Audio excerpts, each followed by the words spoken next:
जो बीजेपी सरकार है वो इतनी समझदार है, वो चुनाव करती है, उनका लेखा जोखा देखती है किसने काम किया नहीं किया, उनको दोबारा टिकट नहीं देती है। तो इसीलिए बीजेपी सरकार मजबूत सरकार और वही सरकार आगे काम करेगी।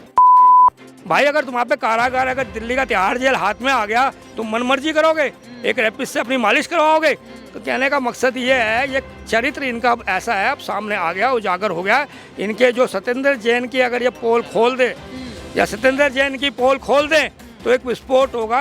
जैसे अब युद्ध हो रहा है यूक्रेन में और रशिया का, तो यहाँ परमाणु बम फट जाएगा दिल्ली में। जो भी होगा पब्लिक के ऊपर होगा, पब्लिक ही इसकी सबकी माई बाप है, पब्लिक ही सबको लेके आती है। हमारे जो सनातन धर्म के या हमारे हिंदू सिख जो भाई भाई हैं सब, ये सब इसी जगह पे इमोशनल हो जाते हैं। पर जो दूसरे लोग हैं वो इमोशनल नहीं होते, वो सर से धड़ अलग, वो ऐसी जो आजकल लव जिहाद का चल रहा है, हत्याएं वो करते हैं, उनके पक्ष में ये चुप रहते हैं, बोलते नहीं है, एक भी आवाज नहीं उठाते कोई भी नेता। इनमें से आम आदमी कहाँ है, क्यों नहीं बोलती है? ये उनका वोट बैंक बना रखा। नमस्कार, मैं पंखुड़ी मिश्रा, आप देख रहे हैं हॉकफीड न्यूज़। हम यहाँ अभी दिल्ली में मौजूद हैं। आप सबको पता है कि 4 दिसंबर से एमसीडी चुनाव है और जिसको लेके जनताओं में बहुत सारा बज़ बना हुआ है। लोग सबकी कंसंट्रेशन सब यही चाह रहे हैं, सब यही जानना चाह रहे हैं कि इस बार फिर से दिल्ली में जो नगर निगम चुनाव है उसमें कौन सी पार्टी विजयी होकर लौटेगी, बीजेपी या आम आदमी? उन्होंने काम किया है, उनकी तो जीत अवश्य बनती है। और मुझे लगता है जो बीजेपी सरकार है वो इतनी समझदार है, वो चुनाव करती है, उनका लेखा जोखा देखती है किसने काम किया नहीं किया, उनको दोबारा टिकट नहीं देती है। तो इसीलिए बीजेपी सरकार मजबूत सरकार और वही सरकार आगे काम करेगी। जी, और आप इस बारे में क्या कहेगा जी? अभी आम आदमी पार्टी को लेके बहुत सारे घोटाले हैं जो सामने आ रहे हैं।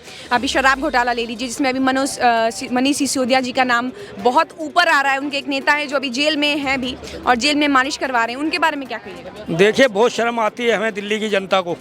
दिल्ली जनता के अब तो जहाँ जहाँ स्टेट में चुनाव उन्होंने भी शर्म आ रही है। सारी पिक्चर आ रही है मीडिया के थ्रू, हमारे आम आदमी के थ्रू नहीं, मीडिया के थ्रू पिक्चरें आ रही हैं। अब वो जो लीक कैसे हुई हैं कैसे नहीं हुई हैं आप देख लिए। जिस पर भ्रष्टाचार का आरोप लगता है, एक मुख्यमंत्री एक अन्ना स्टेज के ऊपर आके ये बोला था कि मैं ईमानदारी का पाठ पढ़ाऊंगा, ईमानदारी से कार्य करूंगा, और अन्ना जी भी खुश हो गए थे। आज वो दुखी हैं बॉम्बे में बैठे बैठे, महाराष्ट्र में बैठे बैठे, कि मैंने कैसे बंदे को मंच पे बिठा के जगह दी। मैं ये कहना चाहता हूँ, केजरीवाल के जो है कहते कुछ है करते कुछ है, और इनके 3 जो हैं, वैसे तो पूरी टीम ही ऐसी है कि आप कहीं भी देखिए तो किसी न किसी उपद्रव में फंसे हुए हैं, किसी न किसी कानून के उसमें फंसे हुए हैं, चंबल में। फिर भी केजरीवाल जो कहते थे जो अपराध करेगा उसका स्टिंग करिए, जो ऐसा करेगा उसको ऐसे करिए, मैं पार्टी पे नहीं रखूँ, निकाल दूँ। कहाँ गए वो कहने वाले मुख्यमंत्री जी? कहाँ चले गए वो? आज दूसरे जगह स्टेटों में चुनाव लड़ रहे हैं जहाँ जमानतें जब तो नहीं है। अपने दिल्ली का ख्याल नहीं करना। दूसरी जनता ने दूसरी बार उनको चांस दिया था यहाँ पर दिल्ली में कि आप काम करिए, कि हम दोबारा चांस दे रहे हैं आपको अगर केंद्र ने नहीं करने दिया। भाई अगर तुम्हारे पे कारागार, अगर दिल्ली का तिहाड़ जेल हाथ में आ गया, तुम मनमर्जी करोगे, एक रेपिस्ट से अपनी मालिश करवाओगे? तो कहने का मकसद ये है, ये चरित्र इनका अब ऐसा है, अब सामने आ गया, उजागर हो गया। इनके जो सत्येंद्र जैन की अगर ये पोल खोल दे या सत्येंद्र जैन की पोल खोल दें तो एक विस्फोट होगा। जैसे अब युद्ध हो रहा है यूक्रेन में और रशिया का, तो यहाँ परमाणु बम फट जाएगा दिल्ली में। और कहीं फटे ना फटे, परमाणु बम दिल्ली में रहेगा। पर वो उसको खुश करने में लगे हैं, उसके बचाव में दोनों के दोनों सिसोदिया एंड जो केजरीवाल जी हैं आ रहे हैं बीच में। मैं ये कहना चाहता हूँ, अगर अपने ईमानदारी से कार्य करें, उनसे इस्तीफा ले लें कि जो हम भ्रष्टाचार को नहीं रखते, हमने ये वादा किया था जनता से, तो फ़र्क पड़ सकता है। अदरवाइज तो सबको पता लग गया है, इन्हें कोई फ़र्क नहीं पड़ेगा। इनको ऐसे लोगों की आवश्यकता है जिनका इनका हवाला के अंदर पैसा जमा किया हुआ लाखों करोड़ों रुपए, इसीलिए उसको ये हाथ भी नहीं डाल सकते। तो यही एक कारण है दिल्ली के लोगों का। एक देखा जाए, पानी बिजली मुफ्त बेवकूफ़ बना गया, मूर्ख बना गया। कितने सौ वाट में आदमी कर लेता है, काम कर लेता है। इतना पानी, इतने लीटर में पानी चल जाता है, नहीं चलता किसी बार। उसके बाद वो फिर शुरू से पैसा जोड़ते हैं। कितना महंगा दिल्ली का पानी, कितना महंगा बिजली का पानी पड़ता है। आप ये देखिए, रही स्कूल की व्यवस्था, स्कूलों में टीचर पूरे नहीं है। आजकल परमानेंट टीचर नहीं हुए जो टीचर लगे हुए थे इतने साल से। तो ये क्या सुधार कर रहे हैं देश के? DTC ले लीजिए, महिलाओं के लिए फ्री है। कितनी महिलाएं चलती है? जब बसें रोड पे नहीं होंगी तो महिलाएं कितनी आएंगी? तो अपने ऑटो करके पर्सनल वो करके जाएंगी, कैब। तो मैं ये कहना चाहता हूँ, जो लोग फ़ायदा उठा रहे हैं इस चीज़ का, वो ज़रूर खुश होंगे।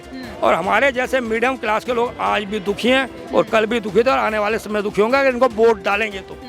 इनको किसी तरह से भी दिल्ली में नहीं आना चाहिए अब। और उसके बाद जो भी होगा पब्लिक के ऊपर होगा। पब्लिक ही इसकी सबकी माई बाप है, पब्लिक ही सबको लेके आती है। हमारे सर हैं, बहुत सही बोले हैं, बट रियलिटी देखिए होता क्या है ना कि लोकतंत्र में जनता मालिक होती है और हर एक सरकार जो भी चुन के आती है, सरकार की काम होती है कि लोक कल्याणकारी की जितने भी हमारी मशीनरी है उस पे एक इस तरीके से सुचारू रूप से चलाएं, इस तरीके से चलाएं कि आम जनता जो होती है, लोग जो होते हैं, उनके तक उनकी जो भी लाइक कल्याण की वस्तुएं होती हैं, चीज़ें होती हैं जो आप कहना चाहते हैं कि बीजे वो मिलनी चाहिए। इसलिए वो कोई वीआईपी पार्टिकुलर पर्सनालिटी को नहीं मिलना चाहिए कि कोई जाकर मालिश करवा रहा है स्पेशल। अगर मैं उसको किसी कहीं विक्टिम है तो उसको विक्टिम जैसा सबको, जैसे इक्वालिटी बिफोर लॉ की बात होती है तो लॉ जो बात होती है कि लोगों की समानता की बात, वो समानता होनी चाहिए। लेकिन यहाँ पर क्या है कि हम लोग कल्याणकारी जो भावनाएं हैं उसको भूलते जा रहे हैं। वसुधैव कुटुंबकम की जब बातें आती है तो हम पूरे विश्व को बोलते हैं कि हमारा कहीं ना कहीं घर है, लेकिन आज जब देखते हैं ये छोटी सी चुनाव में ही देखिए आप क्या बोलेगा? बात बीजेपी और जो इन्होंने भी एक मंत्र बोला है उसमें हमारे जो सनातन धर्म के या हमारे हिंदू सिख जो भाई हैं सब, ये सब इसी जगह पे इमोशनल हो जाते हैं। पर जो दूसरे लोग हैं वो इमोशनल नहीं होते, वो सर से धड़ अलग। वो ऐसी जो आजकल लव जिहाद का चल रहा है, हत्याएं वो करते हैं, उनके पक्ष में ये चुप रहते हैं, बोलते नहीं है, एक भी आवाज़ नहीं उठाते कोई भी नेता।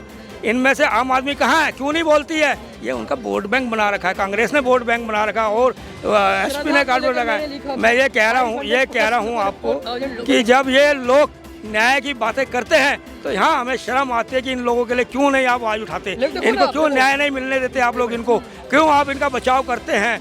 तो मेरे को दुख होता है जो आजकल केस हुए हैं दिल्ली में या श्रद्धा के साथ हुआ, XY किसी भी बहनों से हुआ है, बेटियों से हुआ है, उसका हमें दुख है, पूरे लोगों को दुख है, देशवासियों को भी दुख है। पर ये नेता लोग बेशर्म हैं, इनको शर्म नहीं आती है।